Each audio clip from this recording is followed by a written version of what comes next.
Hello everybody and welcome to this video. It's another in the Student Exemplar series on Macbeth, looking at the Unsex Me Here speech from Lady Macbeth and a question on Lady Macbeth as a powerful woman. This answer was written by Matthew, so thank you for this, Matthew. I've sent Matthew a copy of my guide to English language and my guide to English literature. You can have the same if your work is featured in a video. Email it to info@mrbruff.com. So let's have a look. Shakespeare presents Lady Macbeth primarily as a strong and powerful woman, but contrasts that with subtle juxtapositions that undermine her supposed power, perhaps hinting at her later demise. Now, I love this as an introduction. I've written an analysis on this extract myself, which I use when I go around on school visits, and that's pretty much the line of argument that I take, that there is some evidence that she is powerful, but actually that is undermined as well. And that, of course, is a two-part line of argument, and that is exactly what I recommend for literature GCSE, that you have, half of your essay which says this is the powerful presentation, and then half which shows how it's undermined, and that will get the highest marks, the conceptualized response. So let's have a look. One way Shakespeare shows Lady Macbeth to be powerful is through the form of her dialogue. Lady Macbeth speaks in iambic pentameter, a sophisticated metric that is representative of the higher classes of Macbeth, with the lowly constructs such as the porter using prose and the educated nobility using the iambic pentameter form.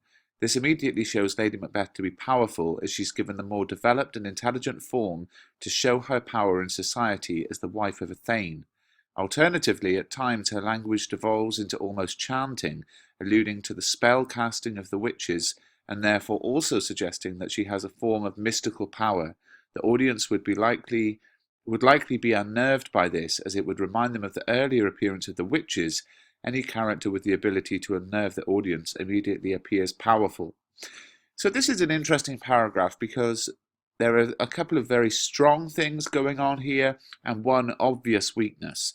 What's the obvious weakness? It needs quotations. Don't tell me there's iambic pentameter without showing me. Don't tell me that the language is almost chanting without showing me. But I think the student clearly links very well to the question, just needs a couple of quotations in there. Shakespeare further develops this by giving her the soliloquy as it consolidates her as a powerful woman. In Shakespearean times, there was a great inequality between men and women, and therefore it would have likely been unusual for women to be allotted an inner voice, so that their perspective could be heard. The fact that Lady Macbeth has numerous soliloquies, such as this extract, implies she's a powerful woman. Good, that's good. That's analysis of form, making it clear to the exam board that you know this is a piece of drama and therefore is different to a piece of prose. We also see how powerful Lady Macbeth is from the violent and shocking imagery and language used throughout the extract. The topic she's speaking about, regicide, would be unthinkable for the majority of the Shakespearean audience, and this, coupled with words such as cruelty, blood, and murdering, would shock an audience at the time and subvert their usual likely prejudiced views of women, portraying Lady Macbeth to be brave, aggressive, and, due to the fact she's discussing regicide with no apparent fear of reprisal, powerful. Another way Shakespeare shows Lady Macbeth to be powerful is by implying that she can command the thick night and resultantly block out heaven, turning her back on God. The fact that Lady Macbeth can control the night that connotes evil reminds the audience once more of the witchcraft in the play. Furthermore, she blatantly states that she would command the thick night so that heaven could not peep through the blanket of the dark. And this would be shocking blasphemy to many in the audience, and would cement Lady Macbeth as a confident and powerful woman, as she is powerful enough to ignore God and even shut out heaven altogether. Yeah, I like this. I think I would have brought in some context about attitudes to witchcraft at the time that this play was written. If you were found guilty of witchcraft, you would be put to death. So that raises the stakes and shows the power Lady Macbeth has, that she is so brave, I guess, to sort of not be worried about, doing something that is so unaccepted in society. Now we're going to the wider play. We see throughout the play that Lady Macbeth is a powerful woman from the tone of her dialogue and the way she treats her socially superior husband. Despite his higher social status, she belittles and mocks him. When you durst do it, then you were a man. This suggests that a great level of power, as she is mocking the brave Macbeth and worthy Cawdor, who at the start of the play was a violent warrior who even resembled Bellona's bridegroom. Okay, yeah, that's good. However, Shakespeare also undermines that idea that Lady Macbeth is powerful by juxtaposing with this the idea that Lady Macbeth is not a powerful woman, as she feels that to be powerful she must first become a man, unsex me here. This infers that Lady Macbeth in fact does not believe herself to be powerful, and instead thinks that she must become a man and have her milk exchanged for gall, a vile liquid, as well as having the access to remorse blocked. This suggests that in fact Lady Macbeth is not yet powerful in her current form. Furthermore, although she uses iambic pentameter and is afforded her own soliloquies, she's only truly powerful due to the status of her husband. And this is demonstrated clearly later in the play when Macbeth is king, as despite her position as queen, she has no powers to stop him, and she does not even realise he is committing murders and atrocities. This suggests she is in fact weak and hints to her later demise, as she eventually begins to corrupt with insanity. Yeah, I mean, this is a weaker paragraph, but you've got to give it to Matthew here that this, of course, is an unseen, closed book exam. So, you might memorize some of the quotations, dearest Chuck, be innocent of the deed,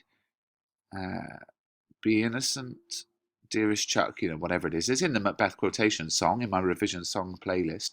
But of course, you might, very well not remember lots of quotations. Finally, Shakespeare presents Lady Macbeth as somewhat of a weak hypocrite rather than a powerful and determined woman, as despite pressuring Macbeth into murdering Duncan, she later states she herself could not do it, as he resembled my father as he slept, showing her own weakness and also her hypocrisy, as she had insisted Macbeth was not a real man and was betraying her.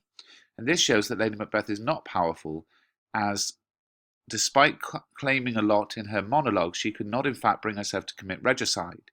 In conclusion, Shakespeare does portray Lady Macbeth as a powerful woman, however occasionally undermines this assertion, preparing the audience for her eventual descent into madness. Okay, so I'm not so keen on these last couple of paragraphs. They're not so much analysing language, structure and form as just the plot. When this happens, we think this. I think there are more structure points that could have been added. I think one of the interesting things is about the fact that, well, where is this extract? It's the first time we meet Lady Macbeth, and it's quite far into the play. And also Lady Macbeth's death takes place quite early on in Act 5. So I think her late entrance structurally and her early exit structurally signal a lack of power, making it very clear to the audience that she is not the powerful character in the play. The main character is Macbeth. This is a play about Macbeth. He is the tragic hero. Lady Macbeth is just a construct to further the plot, you could say. The fact that she dies off screen, or off stage, I should say, the stage direction, the cry of women within, is the indication of her death, indicates a lack of power. So I would have tried to have avoided those last couple of paragraphs, which are quite plot driven, and made my points very much based on structure and form. But apart from that, a very good answer. If you like this video, please do subscribe to the channel.